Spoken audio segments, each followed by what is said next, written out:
정치부 기자들의 생생한 목소리를 직접 들어봅니다. 반장대 부반장, 한국일보 여당 반장인 이성택 기자, 어서 오세요. 안녕하십니까. 경향신문 야당 부반장인 박순봉 기자, 두 분 나오셨습니다. 안녕하세요. 자, 오늘 어떻게 봤습니까? 오늘 대통령 국무회의 발언, 뭐 하루 종일 논란이 있었는데요. 예. 국무회의 메시지가 있었는데 예. 우선 긍정적인 면도 얘기를 해야 되니까 이제 그 여당이 총선에서 졌을 때 대통령 반응이 대표적으로 이제 2016년에 박근혜 전 대통령 같은 경우에는 그때 여당이 졌거든요. 예. 그런데 내가 잘못했다 이게 아니라 국회가 심판받았다 이렇게 얘기했습니다. 예. 그래서 이제 그 유체이탈 화법이라는 비판이 나왔었는데 그런 점에 비춰서는 이제 생각보다 시점도 좀 그래도 뭐 늦지 않았고 예. 이제 그 잘못한 주체를 그 본인으로 못을 박았기 때문에 그런 면에서는 괜찮았는데 근데 예. 본인은 못 박지 않았잖아요. 우리라 그랬잖아요. 여러분. 이게 그렇죠, 주어가 그렇죠. 없었다면서요. 나라고는 안 했던 것 같습니다. 이게 원래 원고에는 나라고 있었는데 예. 보도자료에는 나중에 이게 빠졌지 않습니까? 예. 그런 면도 있습니다. 그래서 여기서 끊으시면 제가 잘한 것만 얘기한 게 되니까. 예. 근데 이제 듣고 싶었던 말은 가장 궁금했던 건 이런 거겠죠. 이제 그래서 이재명 대표랑 만날 거냐. 그리고 이제 그 가족 문제, 뭐 김건희 네. 여사랄지 가족 문제는 어떻게 매듭지을 건지 이런 게 제일 궁금하지 않았겠습니까? 근데 그런 부분은 빠졌다는 점에서 이게 좀 핵심은 좀 빠져 있었다. 예. 이런 이성택 평가 기자 보시기에는 기자회견 안 한 건 어떻게 보세요? 기자회견 안 한 거는 우선 이유는 있습니다. 제가 물어보니까 뭔가요? 이유는 있더라고요. 그 반성과 자성이라는 게 타이밍이 중요하지 않습니까? 예. 잘못을 해놓고서 뭐 한 달 후에 사과하면 안 되는 거잖아요. 예. 그래서 빨리빨리 해야 되는데 기자회견에서 준비하려면은 예. 최소한 1주에서 2주는 걸리기 때문에 근데 실기를 할 수 있다. 이런 판단에 우선 메시지를 했다고는 하는데 예. 제가 생각하기에 그거는 그 정도는 예. 극복할 수 있는 뭐 글쎄요. 장애 아닌가 이렇게 생각을 합니다. 그래서 아까 저는 어떻게 보세요, 박수봉 기자는? 네. 예. 그 이제 좀 꼼꼼하게 봤거든요. 근데 몇 가지 특징이 있던데 일단 첫 번째는 그 문장 구조가 좀 비슷하다라고 할까요? 예. 어떻게 되어 있냐면은 잘한 거 부족한 거 그렇죠. 이런 구조로 돼 예, 있어요. 예. 뭐뭐를 했는데 뭐 집값을 낮췄다. 예. 하지만 뭐 부족한 면이 있다. 이런 식으로 전반적으로 좀 구성이 돼 있어가지고 잘한 것과 못한 거를 좀 병렬 배치를 한 그런 예. 그림이 되거든요. 그러니까 그러다 보니까 이제 읽거나 듣는 사람들이 느끼기에는 이게 잘못했다라고 하는 건지 아니면 잘했다라고 하는 건지 좀 헷갈릴 수 있는 부분이 예. 있는 거예요. 그래서 여당 쪽에서도 이게 온전한 사과가 아니다 이런 식의 좀 비판들이 나오는 것 같고요. 그다음에 또 하나 좀 인상적이었던 거는 그 포퓰리즘에 대한 비판 부분이 있습니다. 예. 좀 강한 표현을 썼는데 뭐 마약과 같은 거다, 예. 나라의 미래를 망치는 거다 이런 표현이 있는데 이건 좀 해석을 해보니까 이제 그 총선 과정에서 뭐 여당 쪽에서 사실 이제 들었던 얘기들은 뭐가 있냐면 총선이 좀 쉽지가 않잖아요. 그러니까 이 지원금 같은 거를 좀 이재명 대표 25만 원 공약을 겨냥한 거 아닌가요, 이 말이? 그렇죠. 그러니까 예. 결과적으로는 그 얘기인데 여당 쪽에서도 그런 고민들이 좀 있었거든요. 왜냐하면 이제 대통령은 그런 입장이 아니다 보니까 여당 쪽에서 좀 설득하는 그런 그림으로 가가지고 좀 끌어내면 어떻겠든가 이런 아이디어들은 좀 있었는데 그게 결과적으로 안 됐죠. 그리고 그 다음에 이재명 대표가 25만 원 지원금을 딱 내세우면서 이건 이제 완전히 넘어가는 이슈가 예. 그렇게 됐었거든요. 근데 이 부분은 이제 결국 그 이재명 대표의 그 발언을 좀 겨냥한 걸로 그렇게 좀 해석이 되고요. 그다음에 야당과의 내용이 없었다라는 게 좀 인상적이더라고요. 이제 아까 얘기는 해주셨지만 그 표현을 제가 뭐가 있을까 쭉 보니까 정부가 할 수 있는 일에 책임을 다하면서 국회와도 긴밀하게 더욱 협력해야 할 것이다. 뭐 이런 정도의 표현이 들어있습니다. 네. 그러니까 야당을 구체적으로 찝진 않고 그냥 국회라는 표현으로 좀 약간 그냥 두리뭉실하게. 통칭하고 네. 있거든요. 그리고 이제 하나 더 또 주목이 됐던 거는 기강이 흐트러진 점이 없는지 점검해달라. 네. 그러니까 아무래도 이제 당초 예측을 했던 거는 대통령이 총선 결과에 대해서 평가하는 혹은 이제 뭐 사과하는 그런 표현이 나오지 않겠느냐라고 했는데 또 국무회의라는 그런 형식을 빌리다 보니까 부하 직원들한테 일종의 좀 그렇습니다. 훈계하는 예. 그런 내용들까지 담기면서 이제 아까 말씀드린 이게 잘한 거 잘못한 것도 섞여 있고 사과인지 아니면은 이제 누군가를 혼내는 거지 이런 것도 섞여 예. 있어가지고 좀 혼돈을 주는 그런 메시지의 측면이 좀 있었던 것 같아요. 그러니까 이 국무회의란 형식 자체가 하다 보면 지금 말씀하셨지만 부하 직원을 상대로 우리가 이건 잘했고 이건 뭐 좀 미흡했고 니들 이건 조심해 이런 거 아닙니까? 그러니까 국민에 대한 직접 사과는 아예 처음부터 아닌 거예요 보면 어떤 말 해도. 그런데 이제 이후에 그 비공개 회의 때 예. 이제 대통령실에서 설명을 전하긴 했죠. 그 비공개 회의 과정에서 대통령이 저부터 잘못했고 저부터 잘하겠다 이런 얘기가 뒤늦게 나왔는데 다만 여기에 대해서도 국민의힘 내부에서 좀 아쉬워하는 목소리가 예. 들리더라고요. 이제 뭐라고 하느냐면은 지난번에 한 50여 분간 그때 의정 갈등에 대해서 그렇습니다. 입장을 냈을 예. 때도 비슷한 상황이었다라는 거예요. 그때 처음에 이제 많이 기대를 했었죠. 여당에서는 이제 총선 얼마 앞두고 있지 않으니까 예. 대통령이 좀 변화된 모습을 보이면 지지율 오를 텐데라고 기대하고 있어서 그때 대국민 담화를 했기 때문에 기대를 했는데 그 내용에는 그 의대 정원 조정 문제가 없었잖아요. 그렇습니다. 중요 내용은 다 빠져 있었죠. 맞아요. 예. 그랬더니 여당에서 비판이 많이 나왔고 이후에 정부하고 대통령실에서 다시 설명을 하면서 정원 조정이 있다라는 식으로 얘기를 예. 했는데 이번도 좀 비슷하다라는 거예요. 그러니까 그렇습니다. 앞서서는 없고 예. 비공개 때는 있고 이렇게 되니까 이렇게 되면은 당초에 이제 모 관계자 표현으로는 국민들은 예를 들어 100을 기대하면은 150을 갖다 주면 감동을 하는데 예.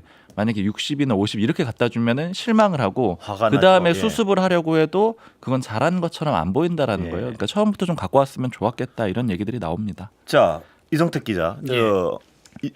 인적 쇄신 어떻게 흘러갑니까? 분위기 지금. 문적 쇄신은 이제 크게 두 갈래죠. 하나 예. 이제 그 대통령실 참모 개편 그리고 이제 내각 개편인데 내각에서는 이제 장관들까지 얼마나 바뀔지는 이제 올해 한 장관들은 먼저 교체할 것 같은데 이제 아무래도 국무총리가 제일 관심사고요. 근데 이제 다만 국무총리는 이게 그 국회에서 인준을 받아야 되기 때문에 이 국회에서 인준을 받기가 쉽지가 않은 여건이기 때문에 유임 얘기도 좀 나오고 있습니다. 결국 또 나오는군요. 유임 근데 이제 얘기가. 참모는 참모는 인준을 받지 않아도 되기 때문에 참모는 이제 아무래도 비서실장 교체 가능성은 높은 것 같습니다. 근데 총리 이렇게까지 다 뭐 쇄신한다 얘기 나왔다가 다시 유임되면 국민들이 보기에 인적 쇄신은 물 건너갔구나 이렇게 느끼지 않을까요? 그런 점에서는 아쉬움이 예. 있을 것 같습니다. 예. 근데 유임 얘기가 나오는군요. 이미. 유임을 지금 바꾸고는 싶어하는 것 같은데 지금 이제 야당에서 막아서 못했다라는 거는 어쨌든 보면은 변명거리 하나 찾았다고도 볼 수가 있기 때문에 예. 그런 면에서 유임을 다시 오늘 뭐 공직 기강을 다 잡아라 이렇게 한덕수 총리한테 지시를 하기도 했거든요. 예. 대통령이. 그래서 이게 유임하려는 그 신호 아닌가 이렇게 해석하는 목소리들도 있었습니다. 박순봉 기자 보시기에는 여야 영수회담은 됩니까? 가능성이 있습니까? 좀 가능성은 높을 것 같아요. 아, 왜냐하면 그래요? 예. 이번에 대통령실 관계자가 그런 표현을 했잖아요. 예. 이번에 이제 뭐 국민들 위해서 뭐 뭐든지 다 할 수 있다라는 취지로 대통령이 얘기를 했는데요. 예. 모두 발언에 거기 안에 야당 대표와의 대화도 충분히 포함이 될 수 있다. 뭐 이렇게 얘기를 하고 있고요. 예. 그래서 이제 가능성은 있다라고 봐야 되는데 다만 뭐 실무적으로 뭔가 오가는 거 이런 거는 좀 감지는 안 되고 있어요. 그러니까 예. 아마 지금 이제 좀 순차적으로 보자면은 아마 이제 흐름상으로 보자면 일단은 인적 쇄신을 먼저 하게 될 거고요. 예. 그러니까 그 다음에 뭐 야당 대표의 대화라든가 이런 것들이 그 다음 단계거든요. 예. 일단은 지금은 이제 가능성 정도만 열어놓은 그런 상태라고 봐야 될 것 같습니다. 가능성이 높다. 동의하세요? 저는 예. 생각보다 높지 않다고 아, 봐요. 예. 왜냐하면 영수회담이라는 거는 안 할 그 이유를 찾기가 굉장히 좋거든요. 영수회담은 옛날 구시대적인 총재 시절에 하던 그 어떤 그 이벤트고 이게 그때 여당 지도부도 같이 만나야 되는데 여당 지도부가 안 꾸려졌고 또 그 조국 대표는 어떡하냐. 조국 네. 대표도 만나자 그러는데 여러 가지로 안 할 핑계를 하면 이 핑계 저 핑계 하면서 미룰 수가 있는 게 영수회담이기 때문에 지금으로서는 저는 좀 더 지켜봐야 된다 이렇게 봅니다. 그러니까 그 백브리핑한 어떤 대통령실 관계자. 네. 관계자는 이 대통령이 만날 가능성이 있다고 얘기를 했어도 그 해석을 본인의 어떤 자의적인 해석일 수도 있지 않나 뭐 이런 생각도 좀 들고요. 그렇죠. 근데 이제 그 흐름상으로 보자면 예. 기존에는 그 이재명 대표와의 만남에 대해서는 원천적으로 완전히 배제였었거든요. 예. 그러니까 적어도 그런 것과 비교해 보자라고 하면은 조금은 태도 변화는 좀 명확하고요. 그 다음에 전체적으로 지금 이제 야당의 움직임을 보면은 총선이 끝난 다음에 이제 청구서를 많이 내미는 예. 그런 그림이라고 보시면 될 것 같아요. 예를 들자면 이제 뭐 아까 말씀해 주셨지만 예전 표현으로 영수회담도 제안을 하고요. 예. 그다음에 최상병 특검법 이제 처리하자라고 요구를 하고요. 뭐 이외에도 다른 특검법 뭐 여러 가지들 쭉 나열을 하고 있잖아요.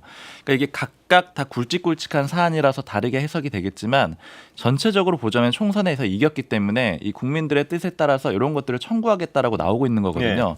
그럼 이 청구서에 대해서 대통령실에서는 몇 개는 받을 것이고 몇 개는 안 받고 이런 것들을 전략적으로 선택을 할 거예요. 근데 그 와중에 영수회담은 받을 만한 아마도 청구서인가요? 그 정도일 거라고 추정이 되는 거죠. 왜냐하면 예. 예를 들어 최상병 특검법 같은 건 훨씬 더 대통령실에서 예. 곤란해하거든요. 그러니까 예. 결국 이런 것들은 아마도 이제 순차적으로 받을 때 좀 가능성이 있다 이렇게 좀 볼 수 있을 것 같아요. 그 시청자 질문 중에 뭐 현장 기자들이니까 이 시청자 질문을 소개하겠습니다. 모두 발언은 대통령이 쓰나요? 비서들이 써주나요? 이런 질문이 있는데 어떻게 보세요? 지금 관행적으로는 비서진에서 초안을 만들어서 오고요. 대통령이 이제 수정을 하는 하죠. 그런 형태가 많습니다. 일반적인. 근데 다 다르다고 보시면 될 것 같은데, 그러니까 기본적으로 대통령뿐 아니라 주요 정치인들은 다 메시지 팀이 따로 꾸려져 있거든요. 뭐 대표들도 그렇고요, 뭐 원내대표만 해도 그렇고요. 그리고 국회의원들도 보좌진 중에 메시지 담당하는 사람이 당연히 있어서 일단은 어느 정도는 써준다고 보시면 되는데, 다만 예전에 보면은 그 2015년에 유승민 전 원내대표 당시에 교섭단체 대표 연설이 꽤 주목을 많이 받았었거든요. 그때는 본인이 한참 걸려 썼다라고도 해요. 그래서 사안사안마다 조금은 다를 수 있다고 윤 보시면 될 것 대통령도 같아요. 취임사는 직접 썼다고 본인이 이렇게 얘기를 했어요. 예, 이분도 하여튼 커피 쿠폰 보내드리겠습니다. 근데 이분이 아마 이 질문을 하신 왜 이게 궁금하셨을까를 미뤄짐작해 보면 왜 그러냐면 아까 제가 이성택 기자한테 말씀드렸던 대통령의 어떤 원고랑 달라진 부분이 있기 때문에 아마 그게 궁금하셨을 거예요. 뭐냐면 비서들이 써주고 대통령이 한번 읽어본 그 원고에는 주어가 저는 어떤 저라는 나라는 주어가 있었는데 거기 합시다로 바뀐 부분이 과연 대통령이 아마 들어가서 읽을 때 바꿨던 것 같아요. 그 부분이 궁금하셨던 것 같아요. 그러니까 주어가 우리가 돼버린 거죠. 나에서. 그 부분이 어떻게 됐나 궁금하셔가지고 아마 질문을 하신 것 같습니다. 예. 그런데 야당은 이재명 대표 연임 가능성이 지금 좀 나오는 것 같습니다. 아까 제가 박지원 당선인 뵙고 여쭤봤더니 그런 얘기가 나오고 있고 이론도 별로 없다 이렇게 말씀하시던데. 맞아요. 이론이 그러니까 표면적으로는 없다고 봐야 될 것 같아요. 그러니까 공식적으로 지금 주장하는 사람이 박지원 전 원장, 박지원 당선인하고 그다음에 정성호 의원이고, 정성호 의원은 이제 본인은 부정하지만 그 친명계 좌장으로 불리잖아요. 그래서 좀 굵직한 목소리라고 볼 수가 있는데 이제 두 사람은 해야 된다라고 얘기를 한 상태죠. 근데 제가 좀 기류들을 체크해 봤을 때는 이게 뭐 절대 안 된다, 이건 안 된다, 뭐 반대 이런 입장이라기보다는 그게 좋으냐 나쁘냐에 대해서 그러니까 친명계 쪽에서도 고민을 해봤을 때 저는 반대 여론이 꽤 많더라고요. 아, 그래요? 제가 듣기로는 반대 여론이 많은데 이유가 뭐냐면은 일단 지금 해야 된다라고 하는 쪽에선 이런 거잖아요. 이거를 이재명 대표가 압도적으로 총선 승리를 했으니까 그 힘을 가지고 당을 통합해야 되고 그다음에 야권을 통합해야 되고 왜냐하면 조국혁신당이 있으니까요. 그리고 여기에 더해가지고 이제 대여 압박도 해야 된다. 그러기 위해선 이재명 대표가 구심점이 되는 게 맞다라는 게 이 논리인데, 좀 반대하는 사람들 입장은 뭐냐면요. 제가 이제 표현이 좀 기억이 나는 게 이렇게 얘기하더라고요. 뭐 핵심 관계자 오늘 얘기해봤는데 당 대표로서 이미 A+ 성적을 받았는데. 그럼 당대표가 다시 되면 성적표를 또 다시 받아야 되지 않느냐. 그럼 이미 잘해놓은 최고 성적표가 있는데 다시 받을 이유가 있느냐. 이런 얘기를 하고 있고요. 또 다른 사람도 좀 비슷해요. 뭐 지도부, 그러니까 최고위원 중에 한 명인데 이미 챔피언이 된 사람이 챔피언 방어전을 빨리 하고 싶냐 천천히 하고 싶냐 이렇게 물어보더라고요. 그 질문을 주고받은 그 취재원이 현역 의원입니까? 아니면 현역 의원도 있고 핵심 관계자도 있고 지도부도 있고 그런데 뭐 이 사람들뿐 아니고 부정적으로 얘기하는 사람들은 꽤 많이 있어요. 그 부정적으로 얘기하는 게 이재명 대표에 대한 어떤 부정적 그런 얘기가 아니고 이재명 대표의 대선 가도로 봤을 때 바로 당대표로 하는 게 맞느냐 안 맞느냐라고 보면은 안 하는 게 오히려 유리할 수 있다. 전략적 선택의 부분이군요. 그러니까 이재명 대표에 대한 거부감 뭐 이런 거보다는. 이건 다 친명계 쪽 얘기예요. 친명계 쪽의 인물들. 참모들 의견도 좀 물어보고 했는데, 그러니까 이제 이거는 지금 공식적으로 이걸 하지 말자 이렇게 얘기도 안 해요. 왜냐하면 이 대표 측 사람한테 좀 공식적인 입장을 물어봤을 때는 논의한 바가 없다예요. 그런데 이제 참모들이나 주변 사람들 물어봤을 때는 이게 오히려 불리할 수도 있다 이런 판단들도 있는 거죠. 뭐 어떤 의미인지 알겠습니다. 예. 그 사실 당 대표가 중간에 그만두는 사례는 부지기수지만 다 임기를 마치기도 어렵고 두 번 하는 거는 제가 알기로는 사례가 없거든요. 잘 기억은 안 나네요. 그런데 이거는 그래도 할 것 같다라는 게 정치권에 전반적으로 더 많습니다. 왜냐하면 연임을 할 것 같다. 그렇죠. 왜냐하면 이재명 대표의 뿌리 깊은 그 비주류 의식이 있습니다. 아까 저기 박순봉 기자가 말씀했듯이 A+ 성적을 받았지만 워낙 깊이 비주류 의식이 있기 때문에 내가 뭔가 권한을 놓으면은 누군가 나를 배신할 수 있다라는 그 비주류 의식이 굉장히 많아서 절대 놓지 않을 것이다 이렇게 보는 사람들이 제가 만나본 분들 중에서는 많았습니다. 그리고 또 하나 현장에서는 국회의장 얘기 좀 나옵니까? 많이 나오죠. 민주당 쪽에서 많이 나올 것 같죠. 사실 원래 총선 전에 많이 거론됐던 인물은 조정식 사무총장이고요. 총선 후에 좀 많이 거론되는 인물은 추미애 당선인이에요. 그렇습니다. 뭐 두 사람 사이에 경쟁이 좀 있을 수가 있을 것 같습니다. 그런데 방금 전 나가신 그 박지원 당선인 제가 그 얘기를 한 3번 여쭤봤습니다. 근데 전혀 생각한 바 없고 논의된 바 없다.